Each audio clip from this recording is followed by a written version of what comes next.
guys and dolls, I wish you the very merry happy Christmas and a very jolly new year.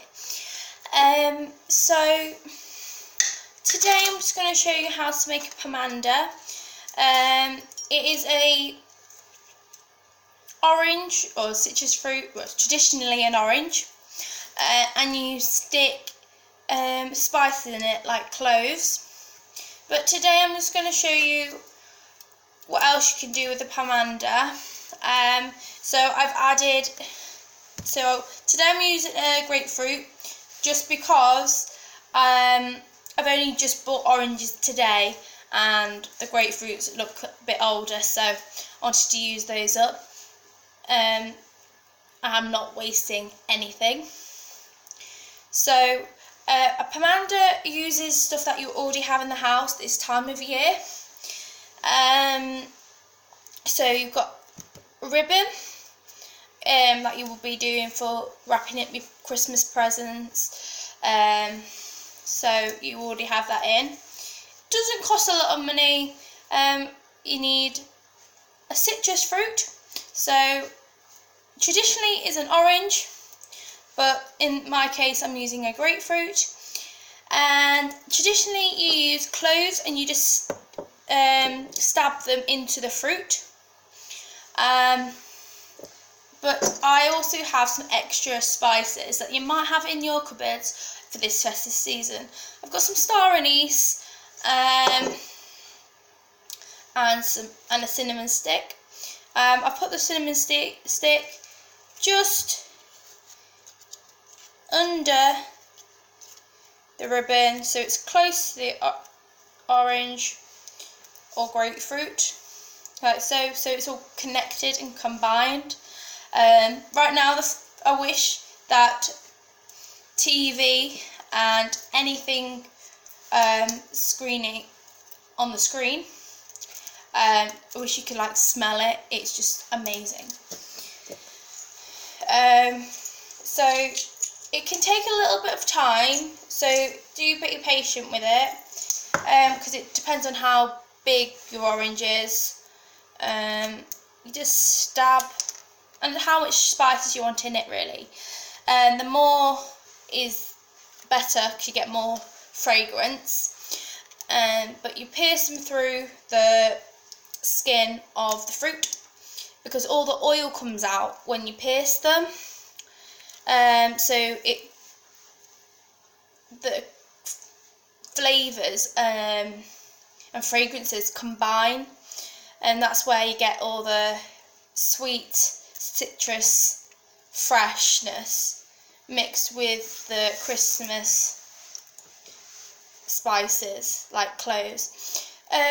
Traditionally a pomander was for protection. It was to get rid of infections and diseases, especially this time of year when people are a little bit under the weather with colds and things like that. So I like to have it in the house just because it reminds me of Christmas, but it also has the added benefit for diseases and stuff like that. I like to protect my home, and it's all natural.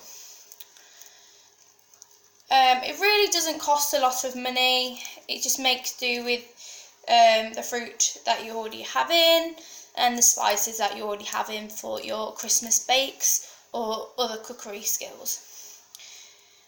You would hang this up once you're done in a room, or some people put them in wardrobes, however, just to make the wardrobe smell nice. However, I personally wouldn't, just because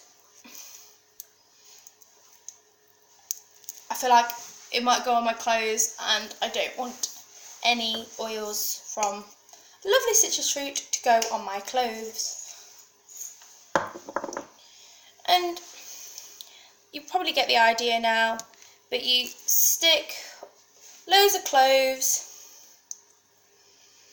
in the fruit and you'll go round the whole fruit.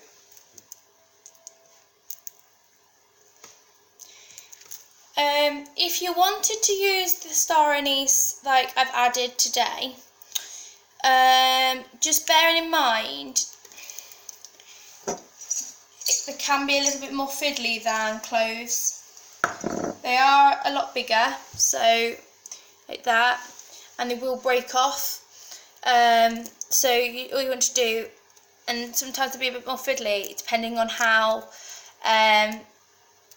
tough the fruit skin is.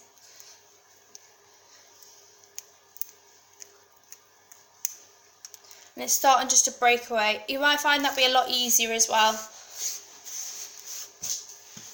But no, it smells divine. So that is my quick Christmas pomander. I hope you enjoy it.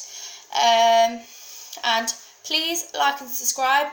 And if I don't hear from you soon, have a very Merry Christmas and a Happy New Year, and I will see you in 2020. Thank you. Bye-bye.